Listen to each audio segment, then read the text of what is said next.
복음 22장 1절 말씀부터 14절 말씀을 함께 봉독했습니다. 이 주신 말씀을 통해서 오늘 은혜 받고자 하는 말씀은 하나님의 초대, 이런 말씀으로 함께 은혜를 나누도록 하겠습니다. 하나님께서는 오늘 말씀해 보시면 우리를 초대하십니다. 우리를 하나님 앞으로 나오라고, 천국잔치에 참여하라고 우리를 초대하고 있습니다. 그런데 많은 사람들이 하나님의 초대에 불응하고 하나님의 초대에 응답하지 않는 모습을 보게 됩니다. 우리는 하나님의 초대에 불응하는 그 사람들이 어떻게 되어지는가라고 하는 모습을 보면서 이렇게 하나님 앞에 나와서 예배할 수 있음이 감사하고, 하나님 앞에 나와서 영광 돌릴 수 있게 하심이 우리는 감사합니다. 이 시간에도 하나님이 주시는 은혜로 늘 충만한 삶을 살게 되고자 하는 마음을 가지고 예배하고 은혜 받는 귀한 시간이 되시기를 바랍니다. 오늘 주시는 말씀을 생각하면서 전에도 한번 말씀을 드린 적이 있지만 오늘 말씀과 연관되기 때문에 한 번 더 말씀을 드리는데, 서양 연극 중에 생명이 15분밖에 남지 않은 사람을 주인공으로 생각을 하고 단지 15분이라고 하는 그런 연극이 있습니다. 이 주인공이 있었는데요, 이 주인공은 어려서부터 아주 영특했습니다. 아주 공부도 잘하고 좋은 대학에 들어가서 졸업을 하고 또 석사, 박사 과정에 들어가서 이제 모든 과정을 다 마치고 논문도 다 써서 제출을 하고 논문 심사도 잘 받았습니다. 그리고 교수들로부터 극찬을 받았습니다. 당신의 논문은 최고입니다. 당신의 논문은 아주 뛰어납니다. 라고 하는 그런 극찬을 받았습니다. 이제 학위 받는 일만 남게 된 것입니다. 참 이 주인공의 앞날은 환하게 열려 있습니다. 장밋빛 인생이 아마 펼쳐지게 될 가능성이 있습니다. 그러던 어느 날 이 청년에게 아주 큰 문제가 생겼습니다. 그것은 가슴에 막 엄청난 심한 통증이 찾아온 겁니다. 견딜 수 없는 심한 통증이 찾아와서 병원에 실려가게 됐는데, 병원에 가서 검사를 받고 보니까 아주 위험한 질병이라 15분밖에는 살 수 없다라고 하는 그런 진단을 받게 된 겁니다.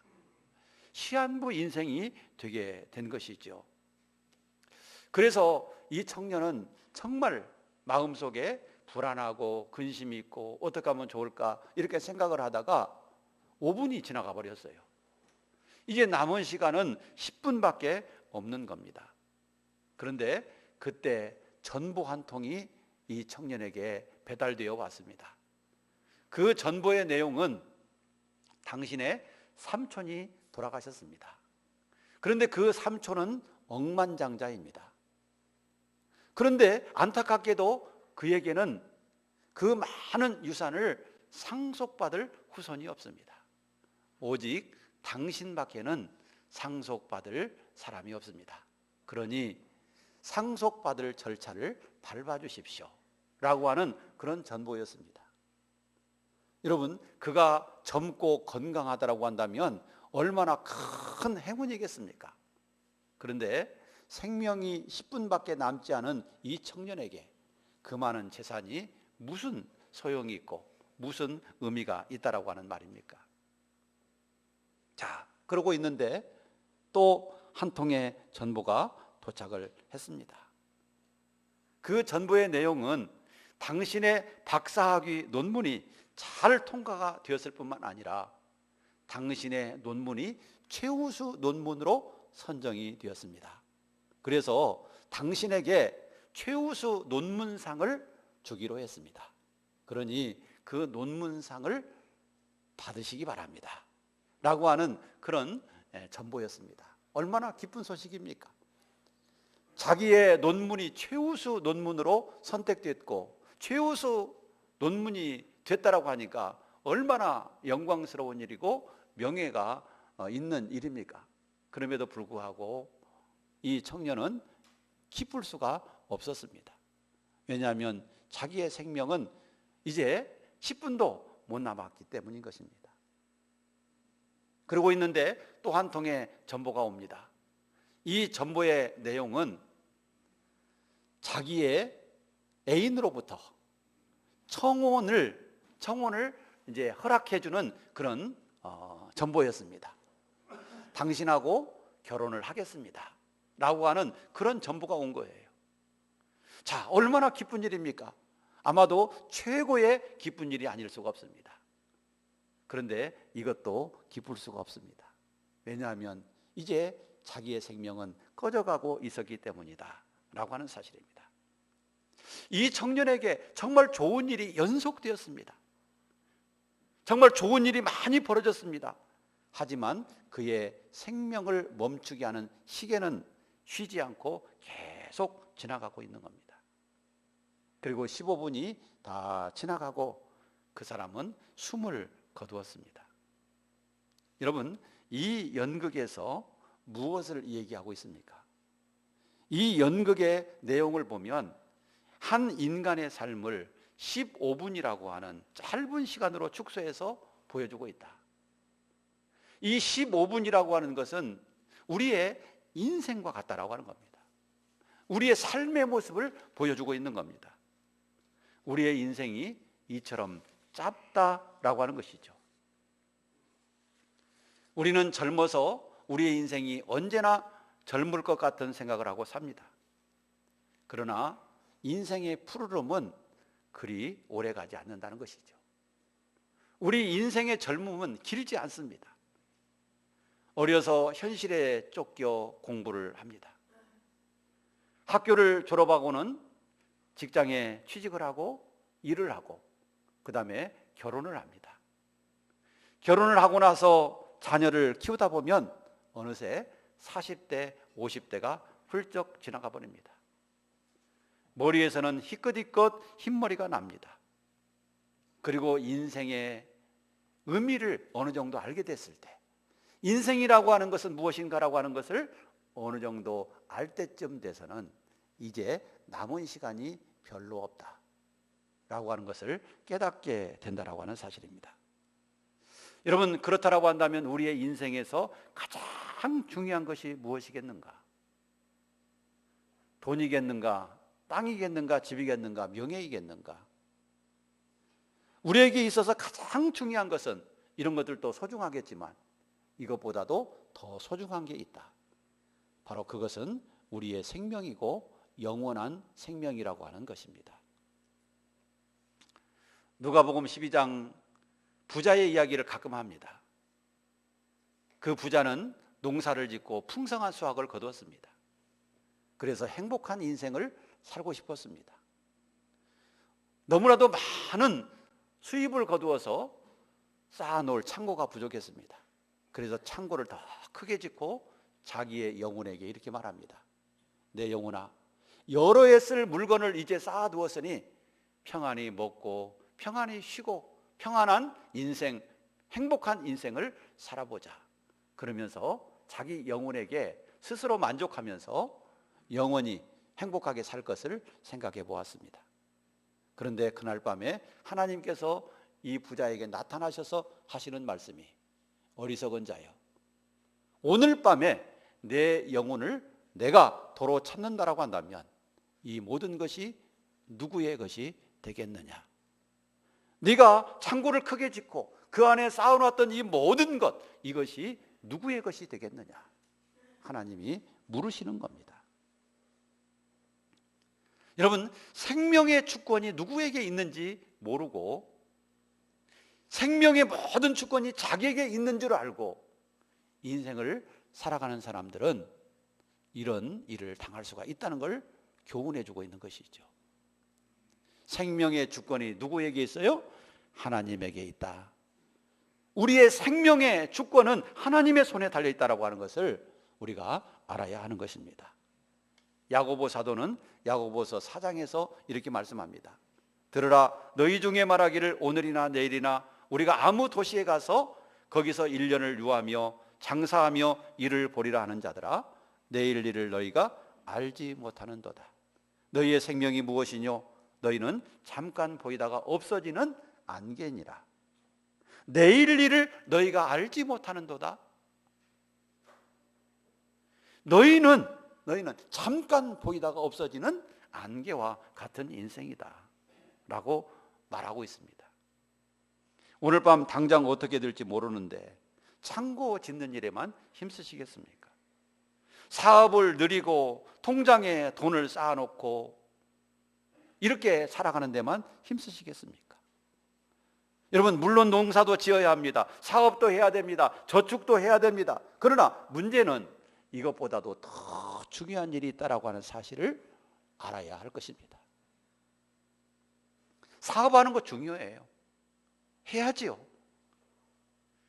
직장 열심히 다녀야지요. 열심히 공부하고 열심히 연구해야죠. 그런데 그것에만 치우치면 안 된다는 것이죠. 더 중요한 게 있다는 걸 알아야 합니다. 그것이 무엇입니까? 그것이 바로 자기의 생명이며 자기의 영혼이며 영원한 영생에 관한 문제라고 하는 사실을 우리가 깨달아야 될 줄로 믿습니다. 영혼 문제를 생각하지 않고 영생의 문제를 생각하지 않고 이 세상에 돈 버는 일에만, 어떤 자기의 목적을 성취하는 일에만 신경 쓰면 안 된다는 거예요. 가장 중요한 것은 우리의 생명 문제이고 영혼의 문제이고 영원한 문제라고 하는 사실을 알아야 하는 것입니다. 여러분, 우리의 생명의 주권이 누구에게 있습니까? 내 생명이 하나님의 손에 달려있지 않습니까? 오늘 밤에라도 하나님이 너 모든 거 정리하고 그만 내 곁으로 와라. 그러면 우리는 어떻게 해야 됩니까? 하나님께로 갈 수밖에 없는 것이 우리의 인생인 것입니다. 우리나라에는 정월달에 연 날리는 풍습이 있습니다. 여러분, 연이 연줄에 매여서 바람을 타고 하늘 높이 올라갑니다. 거기서 막 흔들리면서 놀고 있죠. 그런데 그 연은 우리와 같고 그 연줄을 쥐고 있는 분은 하나님이라고 하는 사실을 알아야 합니다. 여러분, 그 연줄을 끊어버리는 순간 그 연은 어떻게 됩니까? 멀리 멀리 날아가 버리게 될 것입니다. 찬송가 522장에 보면 이런 찬송이 있습니다. 웬일인가 내 형제여 주 안에 믿다가 죗값으로 지옥 형벌 너도 받겠구나. 웬일인가 내 형제여 마귀만 쫓다가 저 마귀들 지옥 갈 때 너도 가겠구나.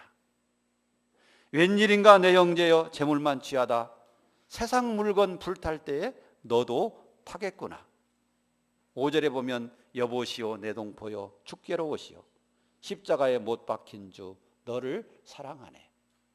여러분, 우리가 정말 신경 쓰고 정말 우리가 몰두해야 되고 소원해야 될 것은 우리의 생명이고 우리의 생명이 영원히 사는 데 있음을 기억하시기 바랍니다.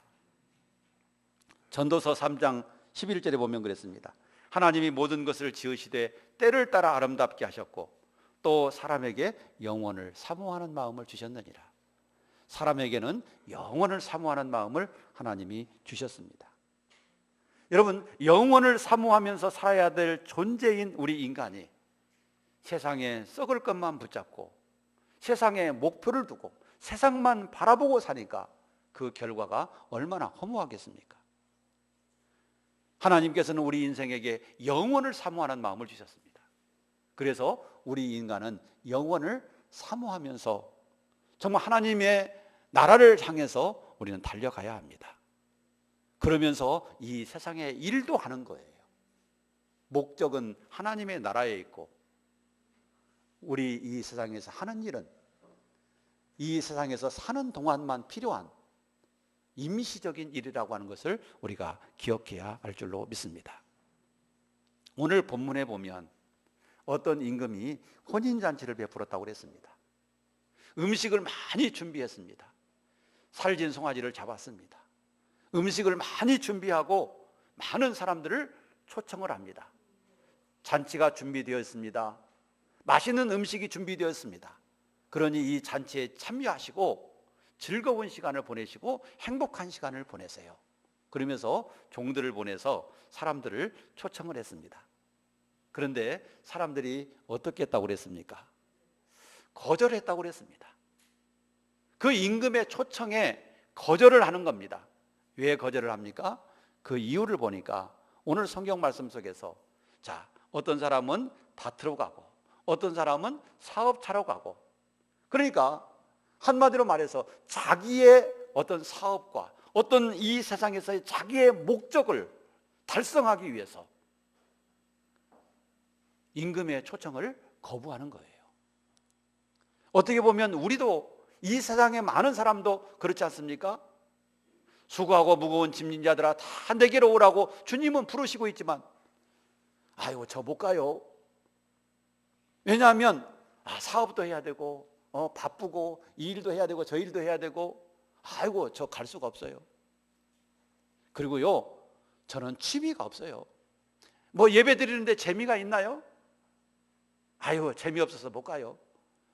여러분 그러는 사람들이 얼마나 많이 있습니까? 여러분 예배는요 세상 재미를 얻기 위해서 예배당에 오면 진짜 재미없어요. 여러분 세상 재미를 느끼려면요 세상으로 가야 합니다. 그런데 세상 재미를 교회에서 느끼려고 하면 재미 하나도 없어요. 안 그렇습니까? 세상 재미 느끼려면 어디로 가야 됩니까? 뭐 노래방을 가든지 뭐 아니면 뭐 바를 가든지 가서 막 춤추고 막 놀고 막 그러든지 여행을 가든지 뭐 그래야 뭐 세상 재미가 있는 것이지. 교회에 나오면 세상 재미가 뭐가 있겠어요? 찬송하고 기도하고 설교 듣고 예배 드리고 이게 무슨 세상 재미가 있겠어요? 그러나 여러분 교회에 나오면 교회만의 재미가 있는 거예요. 여러분 하나님의 말씀을 깨닫는 재미, 하나님 앞에 예배 드릴 때 하나님이 받으시는 재미, 영혼을 생각하면서 하나님 나라를 사모하면서 달려나가는 재미, 우리의 믿음이 성장해가고 성숙해지는 재미, 이런 재미를 느끼시기를 축복합니다. 세상 재미가 아니라 영적인 재미를 느껴야 되는 것이죠. 그래서 우리가 하나님의 나라를 향해서 가야 되는 것입니다. 그런데 오늘 성경에 보니까 바쁘다고 뭐 사업도 해야 되고 밭에도 가야 되고 농사도 지어야 되고 장사도 해야 되고 나 바빠서 나 못 갑니다. 나 잔치에 못 갑니다. 그러고 거절을 합니다. 그러자 임금이 다시 종들을 보냅니다. 이번에는 많은 사람들이 다니는 내거리로 나가라. 그래서 누구나 할 것 없이 어느 누구에게든지 초청을 해라. 이렇게 잔치가 준비됐으니까 오셔서 재밌게 지내시기 바랍니다. 행복한 시간을 가지시기 바랍니다. 그러면서 사거리의 종들을 보내서 많은 사람들을 초청을 했습니다. 그러자 많은 손님들이 왔다 그랬어요. 그래서 재밌게 잔치에 참여하고 있는데 주인이 얼마나 많은 손님들이 오셨나 하고 잔치에 나왔습니다. 그런데 오늘 말씀에 보니까 어떤 한 사람이 예복을 입지 않고 잔치에 참여한 겁니다. 여러분 히브리인의 잔치는요 잔치에 참여할 때 예복이 있어요. 그래서 주인이 마련해 놓는 예복을 입고 참여를 하는 겁니다. 마치 우리 찬양대가 예복을 입고 하나님 앞에 찬양을 드리는 것처럼 예복을 준비해 놔요. 그래서 그 예복을 입고 잔치의 자리에 참여해야 되는 겁니다. 그런데 어떤 한 사람이 예복을 입지 않고 잔치에 참여하고 있는 거예요. 다른 분들은 다 이렇게 가운을 입고 있는데 어떤 분이 가운을 입지 않고 그냥 자기 옷을 입고 있다고 생각해 보세요. 그러면 좀 이상하잖아요. 마치 그런 것처럼 다른 사람들은 다 예복을 입고 있는데 어느 한 사람이 예복을 입지 않고 그 잔치에 참여하고 있어요. 그래서 주인이 물었습니다. 그대는 어찌해서 예복을 입지 않고 참석을 했습니까? 우리 잔치에 참여하는 분들은 반드시 예복을 입어야 합니다. 예복을 입지 않으려면 밖으로 나가십시오. 그리고 종들에게 명령합니다. 저분을 쫓아내라. 잔치에 참여할 수 없도록 쫓아내라. 그래서 그 사람은 그 잔치에 참여하지 못하고 쫓겨나서 슬피 울며 이를 갈게 될 것이다 라고 성경은 말씀하고 있는 것입니다. 자, 우리가 이 말씀 속에서 잔치를 배설하신 분은 누구인가? 바로 하나님이고, 그 잔치 자리는 무엇을 의미하는가? 바로 천국을 의미하는 것입니다. 하나님이 천국이라고 하는 잔치, 천국이라고 하는 자리를 마련해 놓으시고 거기에 초청을 하시는 겁니다. 그리고 첫 번째 초청을 받은 사람들은 유대인들입니다. 자, 그런데 그들은 거절을 했습니다. 나 바쁩니다. 이래서 못 갑니다. 저래서 못 갑니다 하면서 다 거절을 해버렸습니다. 그러자 하나님은 두 번째 종들을 다시 보내서 손님들을 초대합니다. 사거리에 나가서 길거리에서 누구나 만나는 대로 잔치에 오도록 초청을 했습니다. 이 잔치는 이방인을 위한 잔치입니다. 사거리에 나가서 초대받은 사람들은 이방인을 의미합니다. 오늘날 우리들과 같은 이방인들이에요. 자, 이 사람들이 그 두 번째 초청에 모두 많은 사람들이 참여해서 잔치를 즐기게 되었다는 것입니다. 많은 사람들이 다 예복을 입고 들어와서 잔치에 참여하는데 한 사람만 잔치의 자리에 한 사람만 예복을 입지 않고 잔치 자리에 참여한 겁니다. 그 예복을 입지 않았다라고 하는 것은 무엇을 의미하는가 하면 예수님을 영접하지 않고 예수님으로 옷 입지 않은 것을 의미하고 있는 것입니다. 다시 말씀드리면 믿음으로 예수 그리스도를 영접하고 예수 그리스도로 변화받고 예수 그리스도로 옷 입고 예배의 자리에 참여해야 되는데 그렇지 않다라고 하는 겁니다. 자기의 의를 가지고 나온 겁니다. 이것이 문제입니다. 여러분, 신앙생활을 하면서 가장 중요한 것은 예수 그리스도를 영접하고 예수 그리스도의 이름을 믿고 예수 그리스도의 의의 옷으로 갈아입는 것임을 기억하시기 바랍니다. 우리가 교회에 그냥 왔다 갔다 나와서 예배만 드린다고 해서 그 사람이 신앙인이 아닙니다. 진정한 신앙인은 예수님을 영접하는 겁니다. 예수님을 나의 구주, 나의 하나님으로 영접하고 예수 그리스도는 나의 주, 나의 하나님이신 것을 믿고 믿음으로 나가는 겁니다. 그리고 그분을 영화롭게 하기 위해서 기쁘시게 하는 삶을 살기 위해서 살아가는 겁니다. 바로 이것이 참된 그리스도인입니다. 그런데 교회는 나오지만 예수 그리스도를 영접하지 않고 예수님을 믿지 않고 의의 옷으로 갈아입지 않고 자기의 의를 가지고 나오는 사람은 하나님 앞에 합당하지 않다라고 하는 것을 보여주고 있는 것입니다.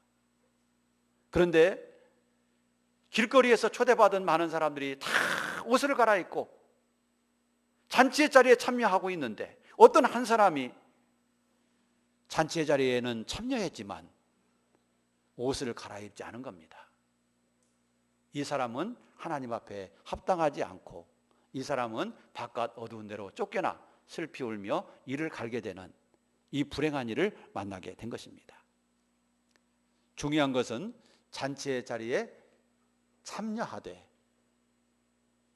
의의 옷으로 갈아입어야 될 줄로 믿습니다. 예수 그리스도를 믿고 예수 그리스도를 영접하고 예수 그리스도의 이름으로 우리가 의롭다함을 받아야 되는 것입니다. 그리고 잔치 자리에 참여하는 그런 사람이 되어야 되는 것입니다. 우리가 오늘 이 본문 말씀을 보면서 중요하게 여겨야 될 것이 뭡니까? 그것은 하나님의 부르심을 받았을 때 초대에 응하는 사람이 되실 수 있기를 축복합니다. 어떤 사람이 하나님의 나라, 하나님의 축복을 받을 수 있는 사람인가? 바로 하나님의 초대에 반응하는 사람인 것을 믿으시기 바랍니다. 하나님이 초청하시는데도 불구하고 반응하지 않고 거절하는 사람들은 하나님이 주시는 은혜를 받을 수가 없어요. 그래서 하나님의 초청에 반응하고 응하는 그런 마음을 가져야 하는 것입니다. 그런데 우리가 하나님의 초청에 응할 때 어떤 마음으로 응해야 될까요? 감사하는 마음으로 응해야 될 줄로 믿습니다. 나를 불러주심에 감사하고 초대해 주심에 감사하는 그런 마음으로 우리가 응해야 되는 것입니다. 그런데 많은 사람들은 이 잔치에 참여할 수 있도록 초대받는다라고 하는 것이 얼마나 큰 축복인지 알지 못하는 사람이 많이 있습니다. 정말 이것은 엄청난 축복인 겁니다. 왜냐하면 그 사람의 생명을 살리고 영원히 살게 하는 그런 초대이기 때문인 것이죠. 천국애로의 초대인 겁니다. 그러니까 얼마나 감사하겠습니까? 우리는 이 초대에 반응하는 사람이 되어야 되고 또 감사함으로 응답하는 사람이 되어야 되는 것입니다. 그리고는 하나님을 기쁘시게 하는 삶을 살아야 합니다. 그럴 때 하나님이 주시는 영원한 천국의 잔치에 참여하고 영원한 하나님이 주시는 행복을 누리는 행복한 그리스도인으로 살아갈 수 있게 되는 것입니다. 우리는 오늘 본문 말씀을 보면서 하나님이 우리를 초대해 주셨음에 감사할 수 있기를 축복합니다. 그리고 하나님을 기쁘시게 하면서 살겠다라고 다짐할 수 있기를 바랍니다. 우리가 인생을 살아가면서 이런 하나님의 은혜와 축복을 기억하고 기쁨으로 반응하고 감사하면서 살아가고 주님의 영광을 위해서 살아가는 것, 이것이 우리 인생에 있어서 가장 중요한 것임을 믿으시기 바랍니다. 사업도 중요하고 돈 버는 것도 중요하고 모든 세상 일 중요합니다. 그러나 영혼을 잊어버리고 그것만 하는 것은 정말 어리석은 일인 것이죠. 우리가 세상의 일도 열심히 해야 되겠지만 그 목적은 하나님 나라에 있음을 기억하시기 바랍니다. 영원한 하나님 나라에 우리의 목적이 있어요. 이걸 잊어버리고 세상 일만 하는 것은 정말 어리석은 일이 아닐 수가 없어요. 오늘 주신 말씀을 기억하면서 하나님 나라를 향해서 정말 기쁨으로 반응하고 또 감사함으로 초대에 응하고 하나님의 영광을 위해서 살아가고 영원한 하나님 나라를 향해서 달려가는 우리의 삶이 되시기를 바라고 우리 온 교회가 되기를 주의 이름으로 축복합니다. 기도하겠습니다. 하나님 아버지 감사합니다. 우리를 불러주심을 감사합니다. 우리는 하나님 앞에 나와 구원받을 수 있는 자격이 없는 사람들이었습니다. 그럼에도 불구하고 하나님께서는 우리를 하나님의 자녀로 불러주셨고 천국 잔치에 참여할 수 있는 축복을 주셔서 감사를 드립니다. 하나님, 우리가 이 부르심에 응답하고 주님 앞에 나올 수 있도록 하나님 은혜를 주셨사오니 우리가 이제부터는 더 하나님을 기쁘시게 하는 삶을 살아가도록 축복해 주시고 행복한 그리스도인의 모습으로 살아가도록 은혜를 베풀어 주시옵소서. 그리고 늘 하나님을 기쁘시게 하는 삶을 살아가는 저희들이 되게 하여 주시옵소서. 예수님 이름으로 기도드리옵나이다. 아멘.